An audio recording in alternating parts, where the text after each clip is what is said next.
My name's Liz. I'm a sustainability consultant for a number of organisations in the entertainment, corporate and social sector.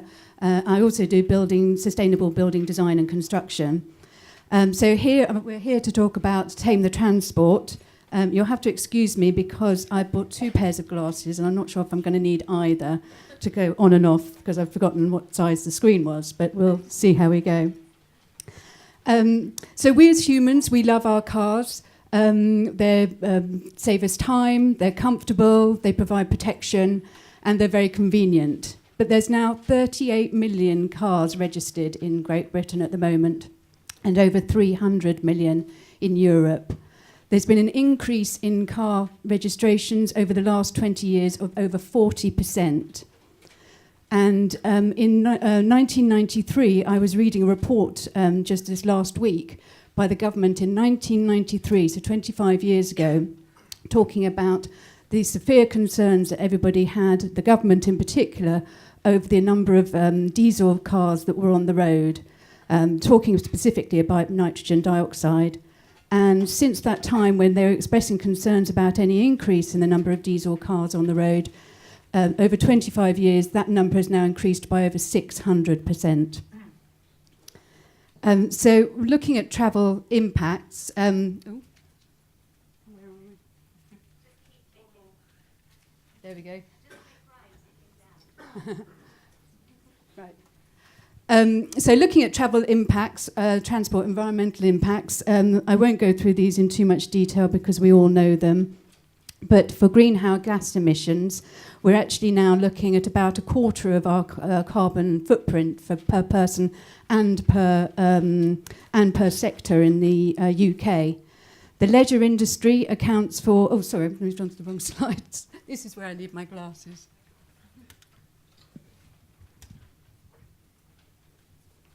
Oh, sorry. Air pollution accounts for about 90% of total... the travel accounts for about 90% of the carbon emissions. The air pollution from vehicles accounts for 90% of pollution in some areas. And obviously we're talking about nitrogen dioxide, carbon monoxide, benzene, ozone, and also formaldehyde, as well as the small particulate matter that gets into the lungs. We're also looking at noise pollution, congestion, and then local environmental impacts, for example, fuel spillages or when there's wet weather. So the leisure industry accounts for 32% of the car travel in the UK. And travel, we now estimate, accounts for over 80% of a festival's carbon footprint. We have data which we're going to look at in a minute.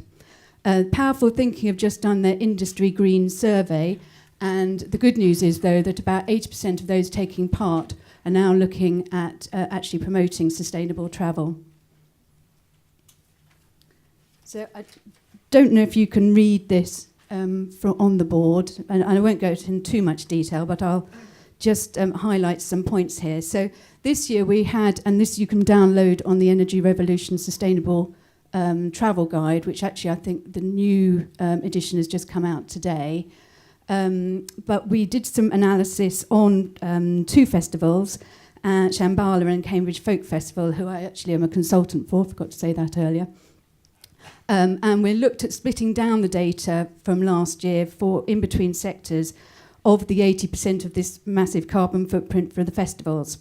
So we split it down in between audience, artists, contractors, and crew. And some main points to take from that, really, are that independent audience travel can be between 60 and 80%. Now, I'll talk in a minute why there might be some differences. Shambhala is lower than Cambridge. This includes car share, which at Cambridge is about 5% of car journeys. Artist travel generally accounts for between 5 and 8% of travel. Contractor travel about 8%. And between 4 and 5% of audience using public transport. Now, some of the main differences that we can extrapolate between these 2 festivals is that the crew will be more local at Cambridge. So, in fact, crew is much more lower on the transport here because we're an urban festival. We've also been going 50 years, so all of our staff have been working with us for 20 or 30 years and live round the corner. Being Cambridge as well, we also have 19% either cycling or walking, as it's our town's primary way of getting around, really. Also, I think Cambridge probably has less camper vans coming because, in fact, half our camping site is tent only due to restrictions of access on the park. But it would be really interesting to have more data from other festivals to start benchmarking travel behaviours. So if anybody has started or has got data, then please let us know, because then we can start adding that in to the information we already have. It was last year at Cambridge we started travel data collection and analysis, and it's an ongoing process to make it more accurate. So by analysing postcode data, we see that 60% of our attendees are coming from either a 50-mile radius surrounding the festival or from Greater London. Half of that total is from the immediate Cambridge postcode district. So how can we encourage these people to take more public transport? Our car park's at the edge of the town, so it avoids congestion and air pollution, but our camping site is further into the city. Nearly 10% walk and 9% cycle, so what can we do to increase that further? And how can we encourage the 40% who live further afield to travel more sustainably? Well, we can't answer all of these questions immediately, and that's not the focus of the talk here today. But other results that we've got include that our biggest mileage is traders and caterers who travelled 17,000 miles, which is 6.5 tonnes of carbon. We've engaged more local ones and will continue to increase that. Now, this 6.5 tonnes is actually not that much less than our main electric power for the whole festival, which is we use for our main functions, just to give you an idea of how transport compares to the power in festivals. Our contractor mileage with HGVs and transit vans was about 1,700 miles, which is about 4.8 tonnes of carbon.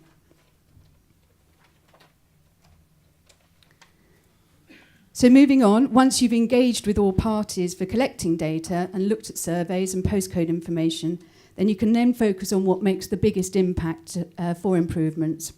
We may not be able to stop families who live, say, 40 miles away, driving with all their family stuff that they need, but we can increase our offering for incentives for coach and public transport journeys to encourage this. We can also look at car occupancy ratios and aim to encourage the audience to fill cars up more. Choosing local where possible will make a big difference to concessions and contractors. Now, I'm a big spreadsheet nerd. I like collecting data and analysing, and I'm not sure everybody will. The Agrina Festival assessors will know that I'm never more happy than when I've got about 10 sheets of spreadsheets. But not everyone's going to be like that, so don't be put off. But be methodical. Carbon footprints are calculated by using mileage or litres of fuel multiplied by a specific carbon conversion figure for that type of fuel or that type of transport mode. DEFRA, the Department of Environment, Food and Rural Affairs, publish these online, and they update these every year to take account of new technologies and efficiencies. To help with this, though, Energy Revolution are producing a simplified travel tool to help you estimate audience mileage, so do check out the website there. And Julie's Bicycle IG tools will also be helpful in calculating some emissions. Here's a section from one of my spreadsheets, just to wow and impress you all, of boring data. But this is what I use on the traders and caterers, which we get from our on-site questionnaire and going around and talking to everybody. You don't need to be so detailed. In fact, you probably can't see that from the size. But ask for mileages, vehicle types and fuels, and work out which journeys are one way and which are return. And once you've estimated the amounts, you can look at what can be improved on and set targets. So audience engagement can be carried out using ticketing information, social media, coach information, travel company partnerships, incentives and travel packages, on-site feedback, post-festival surveys, and carbon balancing information. I won't go through that in too much detail. I think it's fairly self-evident, but you can gain information from all of those and use those to actually talk to the audience or engage with the audience. Artist engagement, you can do this through booking information. If you're using event management software, You can set out what you expect in terms of sustainable travel, or what you're asking, and the data that you would like to try and achieve or obtain from the artist. You can speak to tour bus operators, and you can use the number of vehicle passes, all to gain information. Now, I've recently been in discussions with a tour bus operator who does quite a number of particularly UK tours. They've confirmed that, as we probably all know, not all tours are routed particularly efficiently. They'll go up and down depending on what dates are available in venues. So they'll go up and down the country or across Europe or whatever. They've also confirmed that, I don't know how much you know about vehicle standard emissions. At the moment in Europe it's called Euro 6, which is from 2015, is the standard that any new vehicles have to be achieving. And obviously not everybody's entirely, convinced over vehicle emissions after VW's software scandal, but generally Euro 6 is the what's being asked for now, but you will have older vehicles on the road, so there will be Euro 3, Euro 4 and Euro 5 on the road, and those will be more polluting vehicles. So, for example, the tour bus operator that I'm speaking to, he's upgrading all to Euro 6. He's confirmed that the drivers are all incentivised to reduce fuel consumption, although this is probably mostly based on cost rather than carbon emissions. And they also have, the newer vehicles have cut out, like some cars do, where if the engine's idling for more than 5 minutes, it will cut out. But it's quite encouraging talking to them, because they sound like they'd be quite interested in promoting carbon balancing through to the artists and trying to engage with them further there.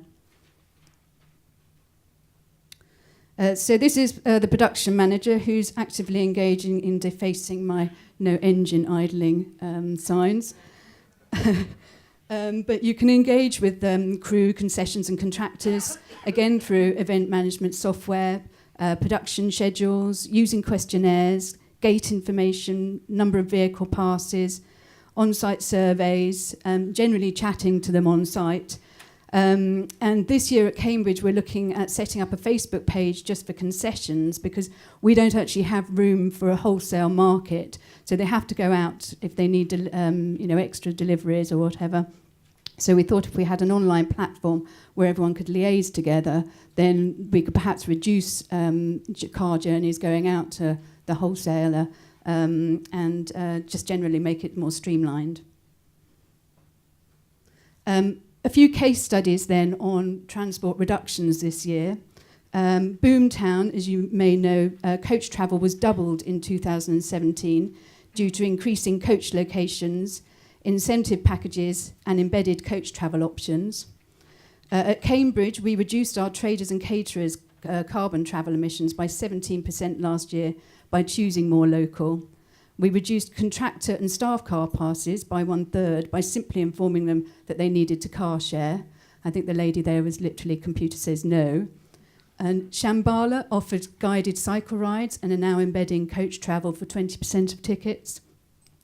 And Festival Republic used university students to carry out car occupancy surveys, have priority car parks for lift share and activation spaces on site for travel partners to promote group travel. And I'm sure a lot of you have, fantastic, more innovative ideas or initiatives that you have on site, and I'd be really interested to hear what you've got as well. So here's the production manager actually actively engaging in more mischief. But we as an industry, we can do our part to reduce where we have direct control and encourage where we can influence. But what are governments, car and the tech industry is doing to help us? Do we need to worry so much about travel emissions in the medium to long term if the UK and the rest of Europe are banning petrol and diesel cars in cities and ultimately their sale full stop in 2040? Well, clean air zones are now up to local authorities rather than government policy in the UK. And the fossil fuel ban for cars and vans is 22 years away. Some European cities are looking to ban diesel cars altogether in the next 5 or 6 years in the centre, but the UK cities are more likely to introduce charges for the most polluting diesels rather than bans, which is a huge step back from their previous intentions. They've also got rid of the diesel scrappage scheme. Also, in the developing world, there aren't such stringent regulations, and vehicles are still emitting huge amounts of pollution, poisons and carbons. So the Euro 6, or the equivalent of such, is really only in place in America, Europe, Japan and Australia, I think it is. So the rest of the world, including China and Russia, India, all have much lower standards to which their diesels are spewing out large amounts of pollution. So the problem is obviously still now, everything is not going to become electric overnight. So I wanted to have a look at what's happening now and what's in the pipeline or drawing board for global transport, fuel emission reduction and fuel emission reductions. We are at an interesting time with innovations in transport. And I'll just run through some of the ideas. It's not an exhaustive list, but what's happening with the cars and technology at the moment. So electric cars, obviously when you think of electric, you might think of Tesla, who have the Tesla X and the Tesla S, which are hugely expensive models. But they're now producing the Model 3, which is a little bit more affordable, which will come online in the next few years, which is going to be about $35,000 compared to $125,000. And it will have a reasonable battery life. Also in England, obviously we have things like the Nissan Leaf, and Renault, Nissan and Mitsubishi have joined forces to produce much more cost-effective cars that will come online. We're still looking at hybrids, for example, the Toyota Prius, as well as Mitsubishi, BMW and Mercedes-Benz models. These are where you have the electric and the fossil fuel, both in the same car. And there are new biofuels being looked at. This is probably more longer term, but new biofuels being looked at which will produce more oil per gram than the existing traditional fuels. So at the moment, we're looking at things like algae, agave, and hemp. These are more sustainable to source and have less impact on land and deforestation than traditional biofuels. On cleaner fossil fuels and lowering vehicle emissions, well, fossil fuels haven't given up their fight. Continental Tires are actually producing one, which they say will reduce emissions by 2/3. Audi e-diesel is a synthetic diesel that's produced and is being refined at the moment, and that is reportedly a carbon neutral fuel based on the way it's produced. Magnets are being used on the fuel lines to reduce fuel consumption and emissions. And then the new Euro 7 engine standards are coming out in 2021.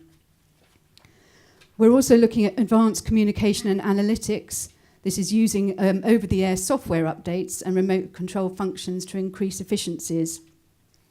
This is where there's an interesting discussion at the moment about in the future as to whether the car industry, which is traditionally a rather slow and cumbersome model to adapt to change, will be taken over in the future by the tech industries, who will then, effectively the car industry may become just providing the chassis and the tech industries provide the rest of it from Silicon Valley or wherever. So connected cars, the next one, is the new buzzword for what's happening with the tech industry, looking to connect the internet for fuel and carbon emission monitoring. They're looking at voice recognition, so Cortana, Alexa and Google will be joining you in your car, suggesting car parking, parking spaces, syncing calendars, routing, when you need to do the maintenance. And basically the car will become an extension of your phone or your network, and the upcoming 5G will increase this capability.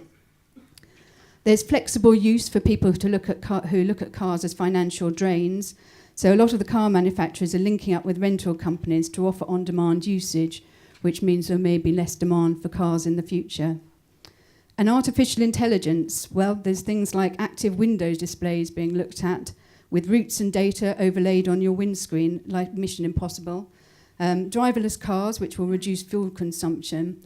And Tesla, who are obviously very busy everywhere, are looking at cars that you can actually, electric cars that you can actually ask to drive to you, and, oh my God, electric cars that will drive to you, and then you can use them for a while, and then they'll drive away. So I need to speed up completely now. So I just wanted to have a quick chat on electric cars and whether they were the future. We have electric cars, depending on where you are, 50 plus less emissions than a standard combustion car engine. But you'll need, in the UK, an extra 30 gigawatts per year, which is 10,000 wind turbines or 10 nuclear plants. We need valuable resources for these batteries, particularly cobalt, where there's huge issues about the resourcing, which are limited resources, and there's environmental corruption and human rights issues. They're also looking at seabed mines, which again will cause huge problems with the ecosystems. We're also needing lithium and copper, and prices rising, causing competition. I won't really go into this, though, but there's a huge amount of the freighting industry, which will trickle down to the loading that we have in festivals. There's a huge amount being planned on, mainly looking at logistics. Tesla are also bringing out the semis shortly, which quite a few people like DHL have ordered, which is a semi-autonomous electric, which is what you've got in the picture. One of the interesting ones on the later, which is backhauling. The RAC estimate that 30% of lorries driving around at the moment are actually driving around empty because they've dropped off their load and then they're going back. So backhauling is basically doing the logistics to make sure that they're carrying a load back when they've finished. Future public transport, I won't go too much into this, but they're looking at self-driving, rapid transit systems, Hyperloop. Again, Elon Musk is looking at magnetic levitation to shoot trains through high speed. So really what I was going to say was how might that affect the transport in the future for festivals? Well, creative industries may have much better ideas than I have, but we could be looking at self-driving buses in the future, a long time in the future, with onboard festival entertainment, which is personalised experience. It will take your likes, rather like your Google searches do. It'll find out what you like and what your preferences are, and provide the music and the entertainment that you want, and the festival can start when you leave home. They'll be looking at mass rapid transit systems, drones and pulley systems for intra-site deliveries, crowd freighting, which is where we all work together and work out the logistics and the lorry deliveries and the artists all together. Potentially special effects will reduce the physical things that we need at a festival, so we can reduce the transport there. And maybe one day virtual festivals, although I'm sure they probably exist in some form anyway now, but having the actual experience so we don't actually have to go anywhere, but I hope that doesn't happen. So my last slide, or my second from last slide, I'll just shoot through all of this. We're talking about now on how to tame transport. So what we really need to do is get all the stakeholders engaged, all the talking with them, all the liaising with them. That actually makes them think about it and reduce how many vehicles they bring to site. And it helps the audience think about whether we can get them to get out of their cars. Improve the data and targets. We can increase the packages, the group travel and car share, reduce further innovative incentives and partnerships, try and get more electric vehicles for on-site transport and other low-carbon alternatives. Maybe look at clean air zone car parks for when electric cars become more on stream, so you get incentives to go into the clean air car park. Use local, obviously. Increase planning and route optimization, give everyone enough data to and route information so that they can limit their journeys. And finally, improved logistics, which is a nice catch-all word to cover everything. So I'm sorry that was a bit rushed at the end. I've obviously completely mistimed it. There's more travel resources available on the Energy Revolution Sustainable Travel Guide, which actually can now be 2018 because it's been updated. A Greener Festival have information, and Julie's Bicycle as well. So